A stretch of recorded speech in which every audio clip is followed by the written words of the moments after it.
Нұрмағамбет атамыз репрессияға айдалып кеткеннен кейін түрмеде жатып өзінің кемпірі Қоңыршаға жазып жатқан өлең екен.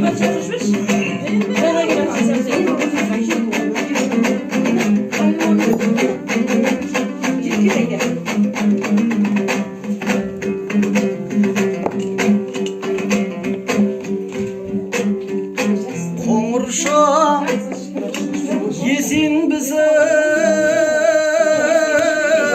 тілектесің, сағынып хат жазамын шөлдегесін. Болғанмен өзің алыс кебіл жақын.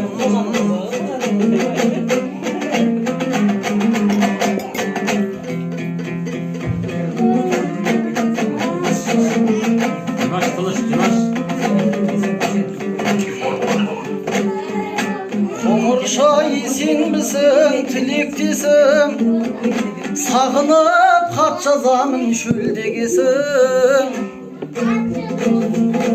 Болмайды өзің арнап хат жазбасқа, ой толқып жүрек мазай бермегесің. Қарағым айналайын қоңырым-ау,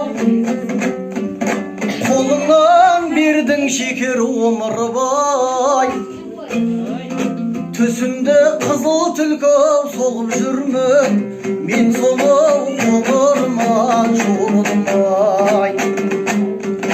Қоңырша есенбісің, тілектесің, сағынып хат жазамын шөлдегесің.